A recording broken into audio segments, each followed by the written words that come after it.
What is more important? An individual pursuing their personal righteousness, to be an upright and righteous person, or is it more important to be of assistance and of help to others? And when one is pitted against the other, if we don't know our value system and our value hierarchy, then we don't know which one to choose. And today's Sicha addresses this very point, which is a fundamental position of which different schools of thought in Judaism sometimes differ. And the Hasidic philosophy is very clear about in the hierarchy of one pursuing one's own righteousness, which is a very important thing for us to do, to develop ourselves to be fine, righteous individuals, and at the same time to be aware of the needs of others and to be able to live with the great value of Avas Yisrael, of loving a fellow Jew. And this is all brought out through a fascinating weaving of different stories that we've had in the last few Torah portions, and as it comes to a head or to a climax in this week's Torah portion, specifically through Yaakov Avinu, Jacob, blessing his sons. And when he blesses his sons, we find that the first three sons that he blesses, he actually doesn't bless them, but he reprimands them. And then when he gets to the fourth son, Yahudah, who we're going to be very interested in today, he actually does bless him. And we're going to focus on Reuven, the firstborn, who is reprimanded by his father, and Yahudah, who is the fourth son, who is blessed by his father, Yaakov. And so to give background so that you're familiar, at least in a general sense, with the stories which are involved in today's Sicha, we first need to be aware of the story of Reuven. And the story of two stories that pertain to Reuven. And the one is that after Reuven's mother, Leah, passed away, so Reuven felt that out of respect to his mother, his father, who had really four wives, and two of them being the maidservants of two of his wives, that he felt that his father should now have his bed moved from his mother's tent to his mother's maidservant's tent.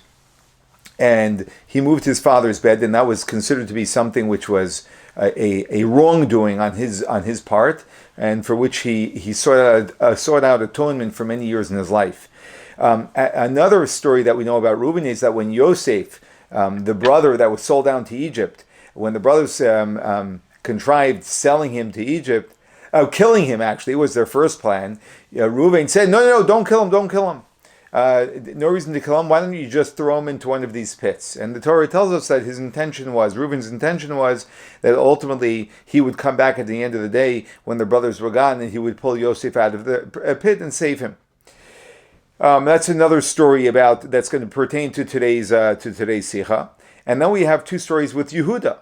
Yahudah was actually the one in the story of Yosef, where after he was thrown into the pit, the pit was filled with snakes and scorpions, and he would ultimately die there. So instead of the brothers actually directly killing him, throwing him into the pit was just an indirect way of killing him. So Yahudah said, "Ma betza, what gain are we going to have by our brother being dead?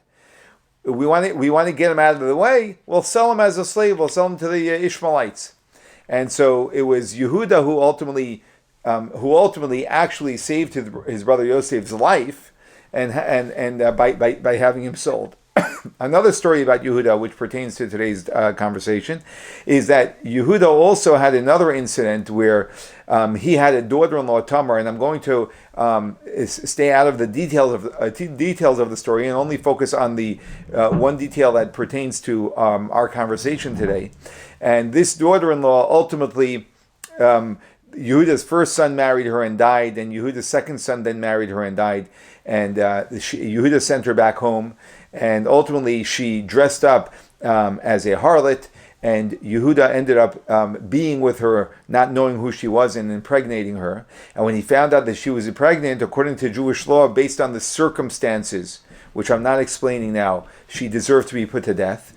However, Yahudah did not know that it was he who impregnated her, and it was okay for him to be intimate with her, and she would not then deserve the death penalty.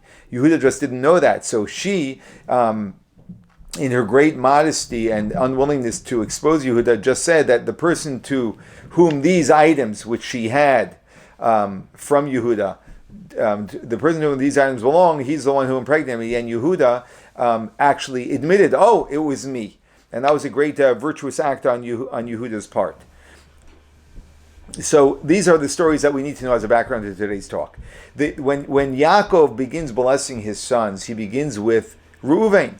And he actually, instead of blessing Reuven, he actually reprimands him. And he says that, Reuven, you are my firstborn. You are the first of my strength. And he says, Pachas kamayim al toisar, that because you were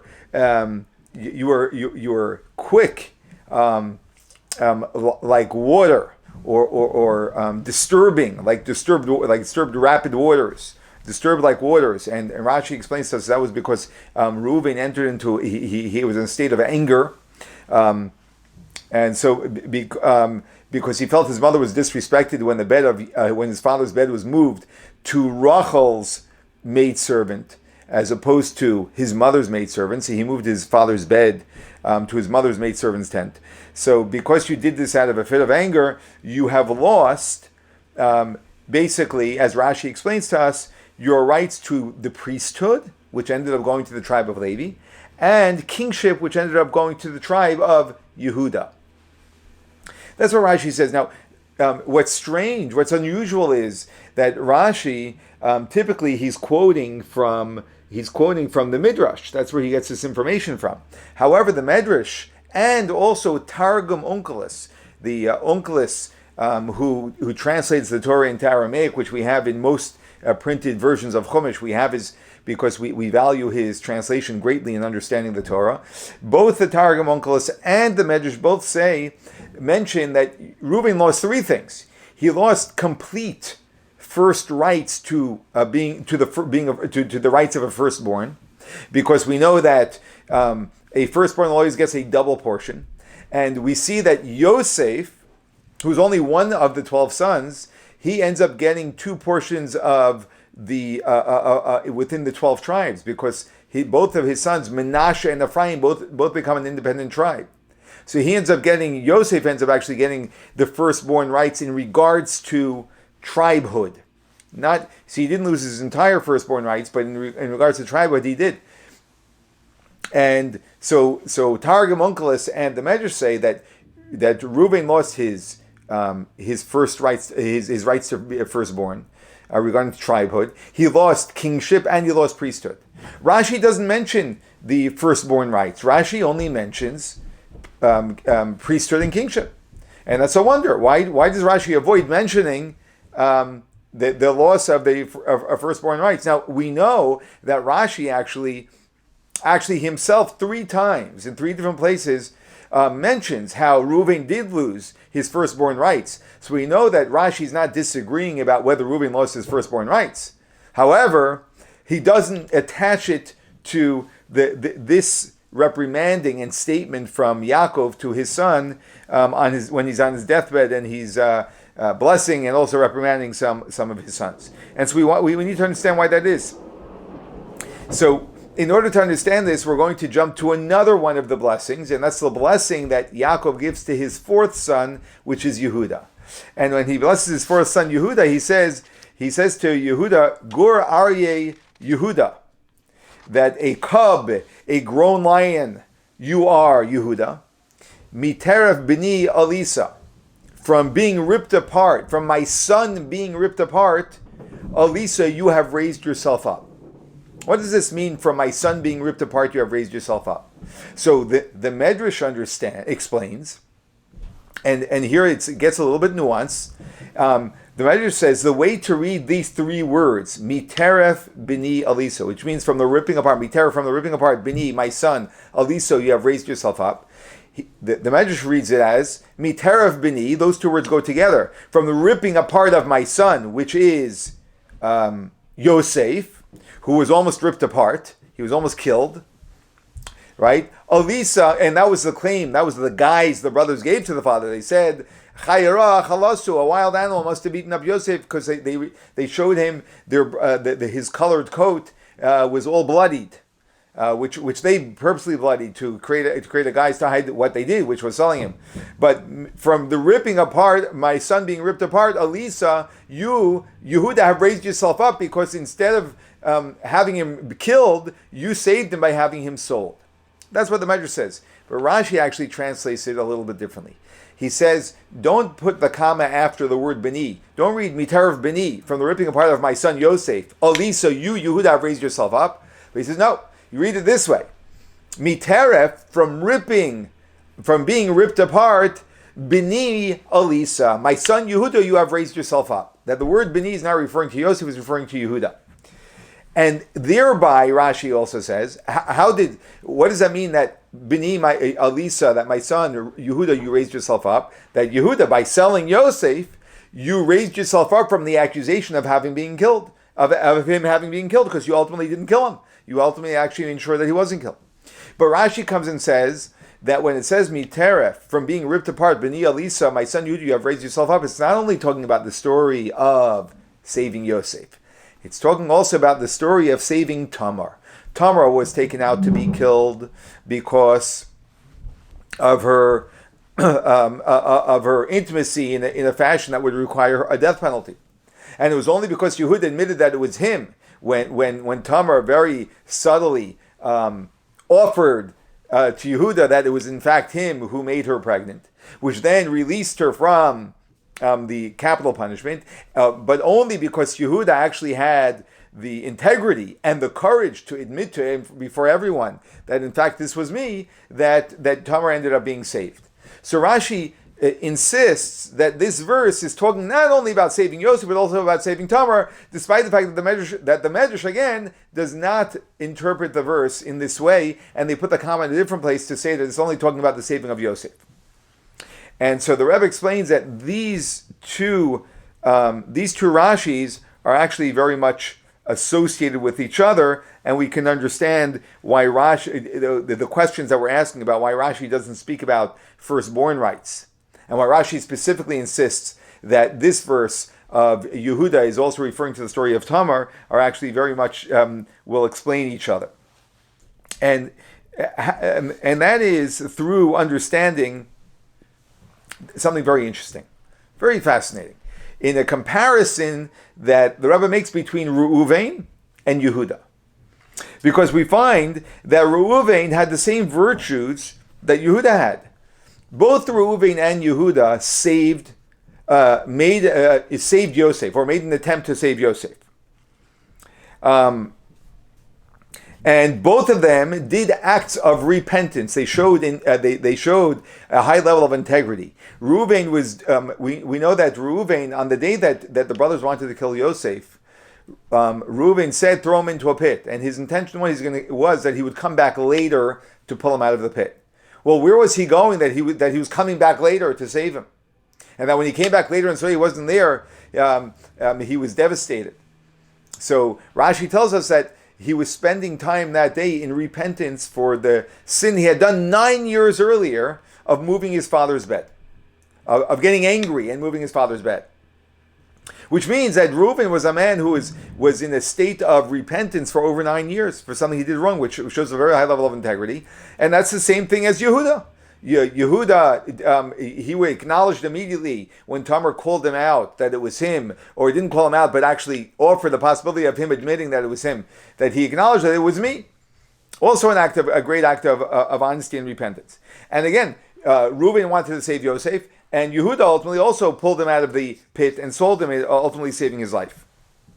And in fact, it would seem that both of Reuven's acts of both saving Yosef and doing tshuva were on a greater level, were done in a much greater, more impressive fashion than Yahudah. Why is that? Because, firstly, Yahudah sold Yosef. Reuven's intention was to save Yosef, not to sell him, to save him entirely. Yahudah actually sold him, he saved his life, but he still sold him into slavery. So it would seem that Reuven's intentions were much greater than Yosef's. Reuven's intentions were much greater than Yehudah's. So his desire of saving his brother was greater than that of Yahudah, number one. Number two, when it came to teshuvah, to repentance, so Yehudah's act of repentance was in admission. Now it was a great admission because it was in public that he admitted this, and if he didn't admit it, no one would have ever known. However, it was a single moment of admission, whereas Reuven, for over 9 years, is continuously repenting for a sin that he did, which seems like his repentance was a much greater level of repentance. So when we understand that both of them did do similar things, but actually, in fact, Yehudah's acts were greater than Reuven's, although it doesn't appear to be that way, we're going to understand why that is the case, why were Yehudah's acts greater than Reuven's, and then we're going to understand why specifically the kingship and the priesthood are mentioned as having been taken away from Reuven, and why kingship went over to Yahudah. And that is because Reuven did, there were two things that Reuven did which were not proper. The first thing Reuven did which was not proper was that he moved his father's bed. He simply made a calculation that actually the appropriate place for my father's bed would be by my mother's maidservant, who because my mother gave birth to 6 of the tribes, whereas Rachel only gave birth to 2 of the tribes. And he was having kibbud name. He was fulfilling one of the 10 commandments of respecting his mother. However, there was a second issue to what Reuven did wrong. Not only did he make a miscalculation that was actually simply wrong of him to do, but he got angry, and he did it in anger. And that was a very significant thing. Because he switched the beds and he made a wrong calculation, Rashi tells us that's the reason why he lost his rights to having the full double portion of firstborn, the complete firstborn rights. But when Yaakov is reprimanding Reuven in the blessing, he's speaking about his pachas kamayim, about his fit of anger. And for the fit of anger, it was because of the anger aspect of it that he lost the priesthood and the kingship. Why so? Because when we understand what priesthood and kingship is, we understand why someone who has anger cannot fill the role of priesthood and kingship. Because priesthood, one of the primary jobs of a Kohen is to bless the Jewish people. In fact, that's something that the Kohen would do every single day. Bless the Jewish people. That means that they are doing something which is out of concern for others. Additionally, the Kohen had a job as well to teach Torah to the Jewish people. Again, it's giving over to others. What is the job of a king? The job of a king is to take care of the needs of the country, the needs of the nation. It's being consumed constantly with the needs of the country, with others. When a person's in a state of anger, a person does not have the clarity of mind to be able to actually serve others in the proper manner. And so therefore, Rashi is insistent that the two things that Reuven lost because of anger were priesthood and kingship. Of course, he also lost rights to the firstborn, or complete rights to the firstborn. But that was not associated with what Yaakov was telling Reuven when he was speaking about his anger. And the reason why is because firstborn rights, it has nothing to do with other people. Firstborn rights is something that belongs to me as a private person. I'm the firstborn, so I get firstborn rights. And when Yosef made a wrong calculation about moving the beds, right? Never mind the emotional state that he was in, but just the very fact that he made a wrong calculation means that there was an inner issue that he had in that he simply made a wrong calculation. And so the result of that is that he personally loses something that belongs to him personally, and that's firstborn rights. But when it comes to anger is something that confuses a person and actually makes them act in a way which hurts, negatively affects other people.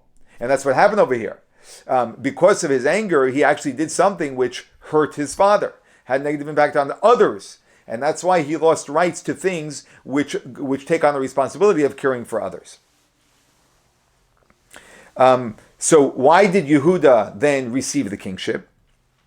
Because we find something fascinating, that even though we find that Reuven reached a very intense level of teshuvah, of repentance, he spent 9 years repenting for something which for the sin of moving his father's beds.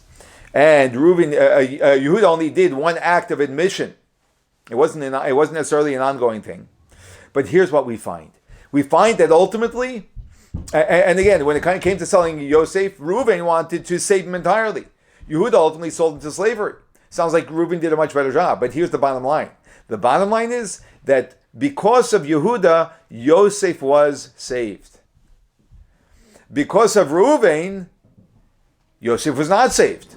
Reuven had great intentions, but he actually wasn't saved. And actually, a significant part of the reason why Yosef was not saved because of Reuven was because Reuven was busy with his own piety. He was spending his time that day in repentance. If he wasn't busy with his repentance, perhaps he would have spent more time speaking to his brothers about not killing his brother and having actually saved him. But because he was busy with his own teshuvah, he went walking off with a plan, well intended, to come back and save Yosef. But by the time he came back, Yosef was gone already. Reuven actually saved Yosef. If not for Yahudah actually saved Yosef. If not for Yahudah, Yosef would not have been saved. Another fascinating thing. From Yehudah's teshuvah of admission, what happened? Tamar was saved. A life was saved. Someone else benefited greatly. But from Reuven's teshuvah, who benefited? His own righteousness benefited. But we don't find that anyone else actually benefited from it. And this is very significant. This tells us, and it teaches us some very important lessons. Lesson number 1, personal righteousness is not enough of a pursuit for a Jew. But a Jew must engage with others as well. While we have to develop our righteousness for sure, right? However, there's something even more significant, and that is our engagement with a fellow Jew. And this takes a very very high precedent in our value system. And being that Avas Yisrael, Rabbi Akiva says, Zehu kol haTorah kula, that the mitzvah of loving your fellow Jew, of Ve'ahavta l'reacha kamocha, loving your fellow as yourself, is the entire Torah. That means that when a Jew does something on behalf of another Jew, at that moment they are connected to the entire Torah. It's as if they're connected to the entire Torah. So we see that doing on behalf of another Jew is so great and so significant, it precedes our own righteousness. So when someone wants to become a scholar, or I personally have this dilemma often, where there's a fellow Jew that needs my assistance, and then there are things that I personally want to do as I develop myself, and there's a clash between the two, as I can only do one of the two at a particular moment.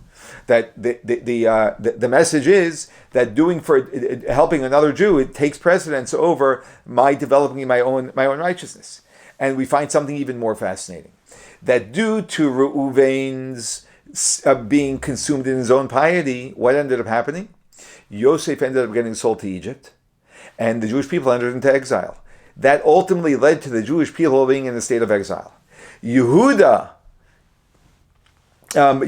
acts ultimately saved Tamar, and we know that Tamar becomes the great grandmother of King David, and ultimately of Mashiach, who has to be a descendant of David. In other words, redemption comes out of Yehudah's approach, teaching us this profound lesson that the Rebbe teaches us, that in the hierarchy of developing one's own righteousness versus helping a fellow Jew in any shape, whether it's helping them with their physical needs or with their spiritual needs, what always takes precedence is taking care of a fellow Jew.